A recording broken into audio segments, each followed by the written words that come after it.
Joining us right here on the Rich Eisen Show in person once again is the man who is the host of the Best of the Business of Sports podcast, writes a column for Sports Illustrated. He is a longtime front office executive for the Green Bay Packers. His newsletter, Sunday 7, can be acquired at andrew-brandt.com. It is sponsored by the Oregon Yurt Company that housed Aaron Rodgers recently.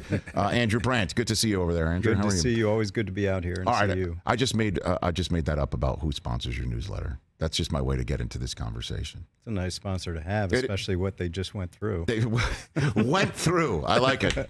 I imagine Aaron Rodgers was a good guest at their facility. I imagine, right? Yeah, it sounded like it was. It's a experience that many have had, not just famous quarterbacks that go in making life decisions, going through some changes in their life, maybe thinking about things in the future. And I know the media, it was kind of a catnip thing for the media that Aaron's doing this 4 days in darkness. Not surprising to me, knowing Aaron. You know, he's a chill guy. He's a California cool. He's always been a guy that's been introspective, that's not taken things too seriously, that's always had self-reflection. He gets probably a lot of grief for it. Mm-hmm. But now he's out, and we wait to see. So let me ask you this question. It's not... He's not keeping them hanging at this point in time, right? I mean, there's still time in which to make decisions and take out of drawer A, drawer B, drawer C, whatever plan of action the Packers need to take based on what decision he makes, right? I mean, for people that don't know, the new league year where you're allowed to trade, sign free agents, all the business of the NFL actually starts technically on March 15th. Right. But what's upcoming is the Combine, which is kind of a football convention for everyone. GMs and business people getting together, doing deals. And by the way, there's workouts going on for college players too. Right. But really, it's a business. Everyone's talking trades, free agency. What's it going to be like? Teams setting up shop. I think we'll know soon enough.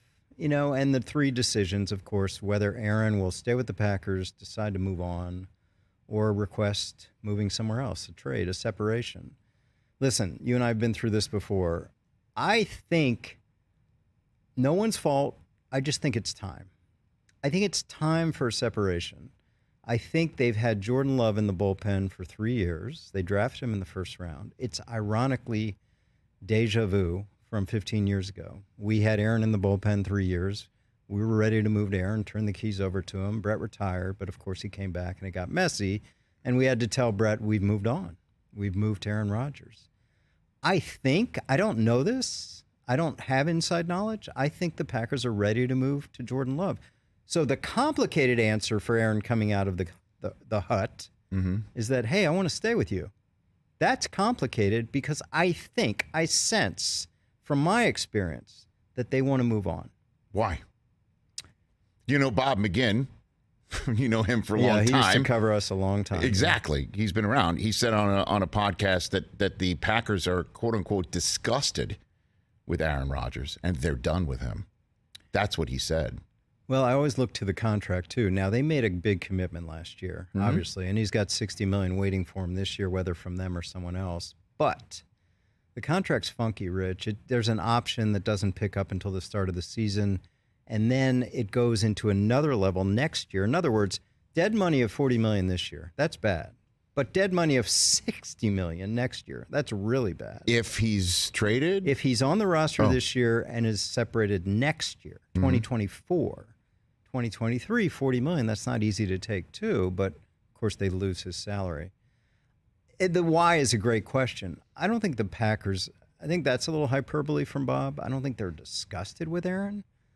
I just think, who cares about Jordan Love? But I don't think they can go to Jordan Love and say, hey, by the way, we're going to play you your 5th year, maybe, or your 6th year, and you're going to sit another year, number 4. I don't think they want to trade Jordan Love. But didn't they essentially tell Jordan that by giving Rodgers the contract that they gave him last year? Because nobody saw when they handed Rodgers that contract after 2 straight MVP seasons, or as he referred to it on the McAfee show as 2 COVID MVP seasons. Yeah. And so he does that. I don't think anybody saw the struggles of this season coming. Well, I shouldn't say nobody saw it. A lot of people were wondering who's he going to throw to the minute Devontae Adams left for Las Vegas.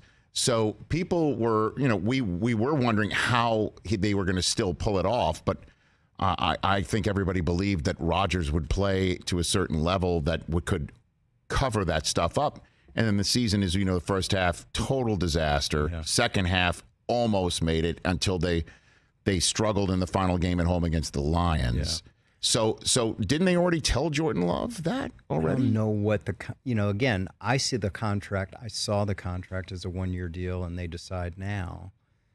I think it's much more subtle than, that sort of disgusted with Aaron, fed up with him. This is what we went through again 15 years ago. It just felt like it's time to move on. And it's nothing that he's doing wrong, but you can sense it. No, past years is like, we really want Aaron. We really want Aaron. We really want Aaron. Now this year is kind of, we're going to wait and see what Aaron wants. It's just that subtle difference. Mm-hmm. That was the way we were with Brett. Years with Brett, we'd send Mike McCarthy down to Mississippi. We'd send 10 Thompson down to Mississippi. That last year was like, we'll see what he wants to do. And that subtlety, I think Aaron probably feels that. I think he feels that. And Aaron, as you know, has been very nostalgic and walking off the field with Randall. And I'd be surprised if he comes out of the hut, which he's out, and says, I want to be back. And before we move on to other subject matters here, Andrew Brandt on the Rich Eisen Show, I have said over and over again that anybody who thinks that Rodgers is being overly dramatic and the Packers are sitting there chafing about the drama, anybody who's been around a long time, this is nothing compared to what you guys went through with Favre. Nothing is what I said. Because Rodgers is the only way that this would actually play out like Favre is if he says, I'm out, and then a week later says, I'm back. And so, right? I mean, wouldn't you agree? Because that was nuts with you guys in Favre. And when we moved to Aaron, the hate we got, oh my God. What do you mean? They wanted Favre. When he the came fans back. You're talking about? Yeah. Uh-huh. And media. You got to let Favre come back. He's Favre. He's Brett Favre. And we had gotten to the championship game that previous year. So, the hate we got now, sense around, people are like, yeah, we can move to Jordan Love. Think about that. Now, I don't know if it's universal. I'm just a sampling I see. People coming back to me on social media where we're ready to move to Jordan Love, but we'll see. But listen, it was 95% Brett when he came back from retirement. And Aaron was great through that. He was? Great. Yeah. He's like, I'm just going to keep my head down, keep my mouth shut. And could have been really bad for him. I heard this story. I'm sorry to put you on the spot. By the way, what a great way to set this up. But I heard Thompson went down to Mississippi after Favre said, I want to come back. And Brett thought, this means that Ted is going to let me back. And he went down to offer him his locker, his actual physical locker from Green Bay. And that's what really broke it for Favre, that he knew he wasn't going back. Did that happen? To your recollection? Not to my recollection. What I do know is that Brad and Bus, June 20th, I believe, 2008, they're like, what's going to happen? And I think Mike McCarthy was the one that said those 3 words. We've moved on. Say that date again so people can understand just how nuts this was. Say that date again. I believe it was June 20th. June 2008. Think about it. We're talking, people are like, when's he going to tell the Packers an answer? And it's February 24th. June. Well, he had retired March 3rd. I mean, think about it. And then people would think that what Aaron's doing right now is nuts. And it was crazy. It was way crazy. Think about it if we're talking about Rodgers and the Packers on June 20th of this year. People would go crazy if that happened. Oh, my God. The hate I had on my voicemail those days. Because, Brett Favre, you're going to who? Aaron Rodgers? Who? Right. What? Right. Why? Who? Why? Over Brett Favre? And I don't sense the same. Do you? No. I don't sense it. I don't. But I think Packers fans would be pleased to have him back. But if it is Jordan Love, I think they'd be like, okay, let's see where we go here. Yeah. So then just to put a button on, where do you think would be the spot Rodgers would say, okay, if this is the time to separate? Devontae Adams wants him, but McDaniels might not. Coach. Right? The Jets are apparently holding off Derek Carr right now to find out what Rodgers' decision is. What do you think? I'm going to disappoint a lot of. I know you got some New York friends here. Okay, no, I'm a New Yorker. I don't see the Jets. I don't see Aaron Rodgers, California cool, settling in New Jersey. I just don't see it. Mm-hmm. I don't see But him he settled in Green Bay, Wisconsin. Yeah, I know, but he had no choice. Right. I would guess, if gun to my head, Vegas or Tennessee. Tennessee. Yeah, building a house there. That seems to be out there that he is doing that. Andrew Brandt here on the Rich Eisen Show. So the quarterback carousel and what happens is really, I guess, Rodgers is the first domino to tumble there. What do you think is going on in Baltimore with Lamar Jackson? It's been the most curious negotiation the past 3 years, because without an agent, he's more than the agented players like Wilson, Murray, Carr, has really pushed for this Deshaun Watson deal to be a precedent. Mm-hmm. You know, fully secured, like an NBA Major League Baseball deal, 5 years, fully secured money. And the Ravens have resisted, of course. Did you hear the deep dive story from ESPN where, according to their reporting, last year's negotiation, every single time Lamar was looking for more than what Watson was guaranteed. Yeah.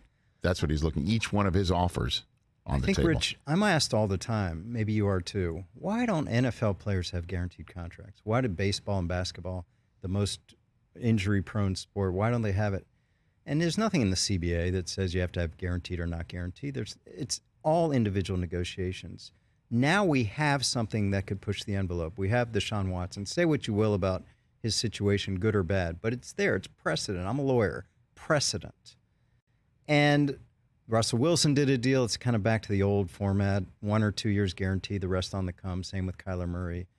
So Lamar says, I'm going to push it. And if Lamar doesn't get a fully guaranteed deal, and maybe Hurts doesn't and Burrow doesn't, we're kind of the Watson deal is kind of an aberration. Well, Herbert as well is on the clock for his new deal as well. Now, all those guys from that draft class, but those guys aren't going to be making a deal before the Ravens have to make their decision on their franchise tag for Lamar, which is coming up right around the corner. Which is what they'll do. Which format would you counsel them to do it? The exclusive or the non-exclusive? Because the exclusive, they can set their trade value at least 2 first-rounders, but the non-exclusive guarantees them at least 2 first-rounders and also limits the people who Lamar can negotiate with if they don't have 2 consecutive first-rounders. Which would you counsel? Well, it's 13 more on the cap, $45 million versus $32 million. I have the sneaking feeling they're going to do the non-exclusive at $32 million and sort of say to Lamar, hey, you think you can get a fully guaranteed deal out there? Go find it. Yeah. And we get 2 number ones or whatever we work out back, because, I mean, collusion's a strong word. But there's what a way to start your sentence. There's a lot out there like, hey, frickin' Haslam, we're not doing that. We're not doing what they did in Cleveland. And it would set our sport back, give players leverage they've never had. I just sense no one's doing that. Well, I mean, the owners may not have gotten in a room and said, we are not doing this, but individually. But I think collectively, all of them are like that. They might have just all had the same thought. I know that sounds naive, and I'm sure players or in players' associations and agents would push back at that notion, but what else you want? I mean, that was an insane deal compared to what the precedence was, compared to what his circumstances were or maybe still are. So I've talked to league executives, and they basically try to say, because of his situation, almost because of his bad behavior, he was in this unique situation where the Texans didn't want him, and they had a sell-off, an auction, with the Panthers and the Saints and the Falcons and the Browns. And the Browns were out. He's a Southern kid, wanted to go to Atlanta, New Orleans, Carolina. Then the Browns were in. And then the Browns signed him, and they signed him because of that deal, because they just gave the agent the piece of paper and said, you do it. Andrew Brandt here on the Rich Eisen Show. Before I do let you go into this rainy Los Angeles day, we've had a conversation on this show over and over and over again, and I say the words over and over and over again, and it sets off my friend Chris Brockman across the aisle. And it is the time of year when players at the quarterback position hit the open market and get the market value just because it's their turn, even though their resume does not scream $40 million a year, does not say they could get paid better than Patrick Mahomes just because it's their time. Drives Chris nuts, right? Drives you crazy. Daniel Jones appears to be that individual right now, that his contract's going to start with a 4, which drives you nuts. You have a former National Football League executive who knows the way it works right here. Ask him the question. Do teams know that they don't have to pay these guys that much? If he is not franchise tagged, he'll get it. Why? Because you can't get these guys. You know, the usual. I can get a guy that is as good as Daniel Jones. There's like 15 of them out there. Chris, now be nice to the man. You're right. Told us no, he's in I town. understand the argument. Sorry. The usual he's from the Northeast. Sorry, I don't mean to yell. Okay. The usual suspects for quarterback free agency are, nothing against these guys, Josh McCown, Tyrod Taylor, Ryan Fitzpatrick back in the day. You know who these guys are. Yeah, of course. Right? If you get someone like Daniel Jones on the market, look at Kirk Cousins years ago, they're going to get because there's nothing out there. You can't get these players. Look at Deshaun Watson was basically a free agent. Now, I agree with you. There's no middle ground. There's the rookie level, and then there's these $40 million quarterbacks. Why isn't there a middle ground? Someone's got to do a deal with someone who's not going to be a free agent because they have leverage and say, let's do a $20, $25 million deal. And before this season, I'd like, yeah, Daniel Jones will sign for 20 to 25 over 5 years. Now he won't. Because he won one playoff And his game? answer is the Giants should say, there's the door. Well, they have the tag at 32, or they do a deal. But if you're doing a deal, they're going to offer less than 32 a year. How's he going to do that? You know, Geno Smith. Can you imagine Geno Smith might not be happy with a $32 million franchise? I'd rather have Geno Smith than Daniel Jones. These guys would have, before the year, I think you could have gotten them for 15 a year, 20 a year max. The other aspect of this conversation that Chris is asking about, I'll ask it for you, is will we ever see a team, let's say the Giants, or could be that team right now, screw it. We are not going to pay that much money on our quarterback. We love him. We love Daniel. You know they love Daniel Jones, okay? And there's many reasons to love him, but they're not going to pay him that much money just because the market says that's the cost. And they say, we're just going to go back and start again and draft somebody. Will we ever see a team run their franchise like that, Andrew Brandt? I think people are afraid to do that because the quarterback's so important and trusting it to a young guy. Yes, you've got the examples of Burrow, Hurts, and Herbert. They don't come along much. I wrote in Sports Illustrated this week, there is a myth that if you pay a top quarterback, you can't build a Super Bowl team around him. I think that's BS. I don't subscribe to that. I think well-managed teams can pay a quarterback $40 million and have a Super Bowl contending team every year. But listen, these guys are overvalued. Look at the draft. They're all pushed up on the draft when they shouldn't be drafted. They're drafted early. They're pushed up in free agency. This is where we are. They are everything in sports, in this sport. And yes, Daniel Jones either going to be franchised or going to get more than 32 a year. Same with Geno Smith. We would have never said that 6 months ago. Why can't we see more teams operate the way San Francisco did this year? Now, it was because of necessity, because of injuries, but they took the last pick in the draft and were a play away, an injury away from being a Super Bowl team. And if you look what they did, they surrounded him with great talent on both sides of the ball. You can operate that way if you know the last pick in the draft is going to play like Brock Purdy. They didn't know he was going to play like Brock. They didn't know he was going to play like That's that. what I'm saying. They got lucky. But he was the last pick in the draft. But you're not going to operate your franchise He wasn't out of a first round. Why not? Because you could get lucky? You're going to really operate your franchise like that? The interesting thing, Chris, is they did get lucky with Brock, but they spent 3 number 1 picks for the guy who's going to start above Brock next year. And imagine how good they'd be if they had those picks. They mortgaged the future for Trey Lance. Absolutely. But they hit on all the talent And we're around gonna them. see how that If works you have a out. good front office and you hit on your draft picks, obviously easier said than done. Why can't you just roll the dice every 4 to 5 years with a first-round quarterback? I love it. What do you think? Go ahead. I see you got a guy right here. Can answer all your questions. I understand it. I've heard it before. I don't think a team's ever going to do that. Why? Because it's too risky? Damn straight. Because you are building your team around this player, and you're going to pay what it needs to. And again, this is my feeling. Jobs are on the line too, right? I don't Your think job's on the line. jobs are on the line. I don't think. Russell Wilson won a Super Bowl. He's a third-rounder. And they paid him. Now 2 teams have paid him. Now, it's also, by the way, this is spoken like a guy who's got 6 rings from a pick 199 in the draft. So, this guy's used to, those are rare. Striking gold. But Those are rare. I'm honestly not thinking with that I'm in in mind. Green I'm Bay, just saying, the like, most spoiled fan base in America because they've had 30 years of franchise quarterback. No doubt. Jordan 30 Love's. years. Well, dude, another 15 when Jordan Love finally gets in there because that's what happens in Green Bay, right? I'll see you in 45 years when they're moving to the next guy. All right, I got one last for you. I lied. I got one last one for you. What do you think the Bears are thinking right now? What's Ryan Poles thinking? I don't see them trading Justin Fields. But they got to make it look like they do, I right? see them getting a haul for that asset. Wow. The first overall pick. Because they got to make it like they're going to have to bring in Bryce Young, right? They're going to have to bring in C.J. Stroud. They're not going to say they're not going to trade. What would you counsel Ryan Poles to say when he steps to the podium next week? We haven't made any decisions. We got a long time before the draft. But we feel very good about Justin. You got to say that. Right? You got to say that. But you got to lean into the first part to make it seem like but GMs are smart. Most GMs wouldn't trade a number one pick quarterback 2 years ago for a number one quarterback this year. I mean, I think GMs know they're not going to trade him, but they have the asset, and the asset is getting whoever it is, Bryce Young. And can they get 3 number ones for Bryce Young? Can they get a good player plus 2 picks for Bryce Young? That's how you got to do it. By the way, they have $100 million of cap room. Mm-hmm. They have no one on that roster. You talk about money, Chris? No one on that team makes money. No one.